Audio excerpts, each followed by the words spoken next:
It was a sigh of relief for the Independent Electoral and Boundaries Commission when the High Court upheld the Commission's list of new constituency boundaries with only a few alterations. Over 100 cases challenging the new electoral and administrative boundaries had been filed by various groups. The court only ordered the merger of some electoral wards and the retention of some wards and constituency boundaries. The boundaries stalemate was perceived as the most significant obstacle to planning for the elections. So, Chairman, is the boundaries issue done? Is there any other hitch that could take us back to the drawing board?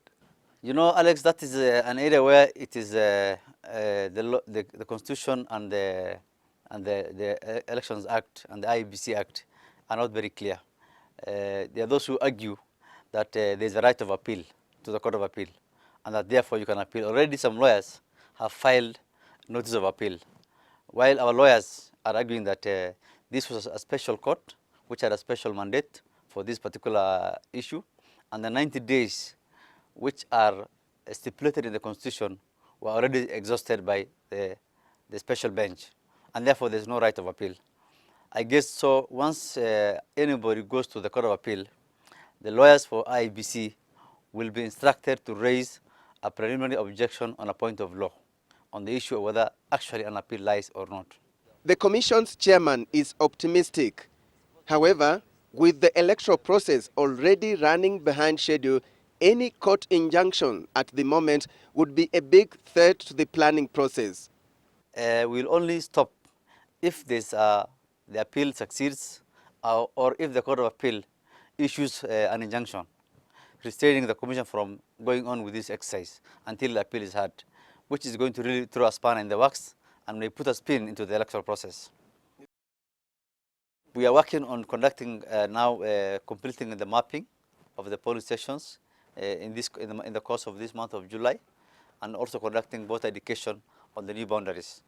By the end of August or first week of September, we should start voter registration. Hopefully, we will be able to do it in good time and get people to come out in large numbers and register.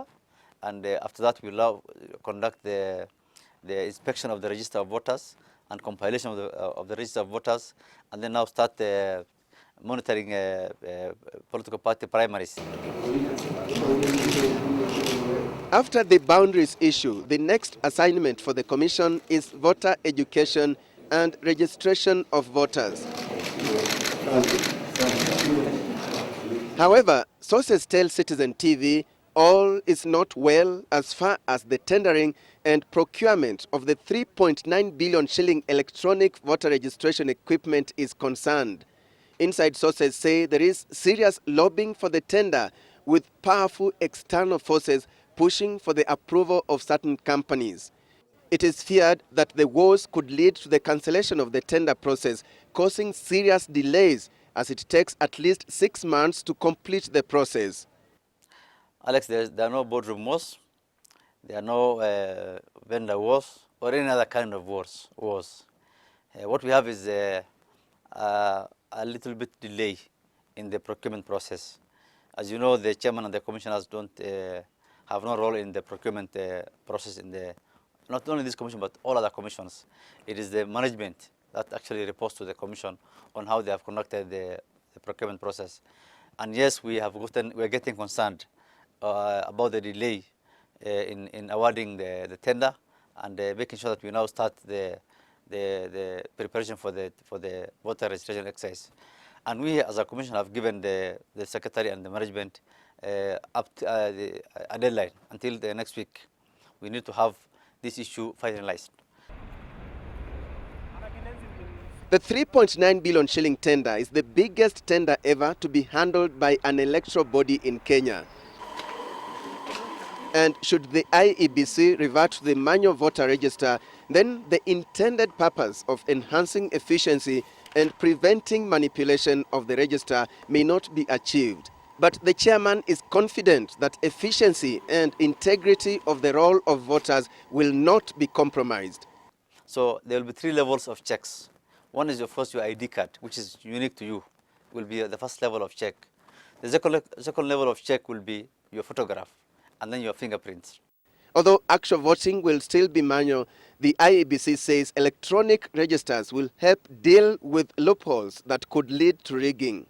Then the tallying and results transmission process, the final steps that the Commission says is keen to perfect with modern technology to avoid a repeat of the bungled 2007 elections.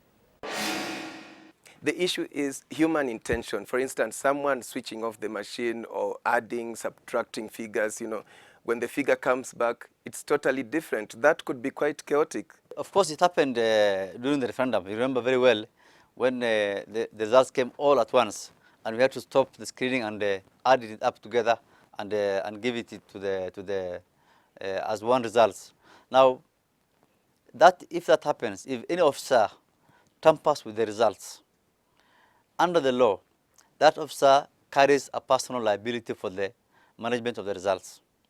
If you deliberately or willfully change results or make a wrong entry which you know is not true, you are liable under the law and you can be jailed for 3 years or a fine of 1 million shillings. Experts say an electronic system, be it for managing the voters' roll, tallying or transmission of results, must be reliable. It must be professionally managed. It must be tamper-proof. Now, some systems are a little more advanced, like this of South Africa, where accredited journalists, accredited observers, accredited party agents are given passwords to access the results on their laptops at the same time. And still, experts insist that the system must have the capacity to run continuously without interruptions.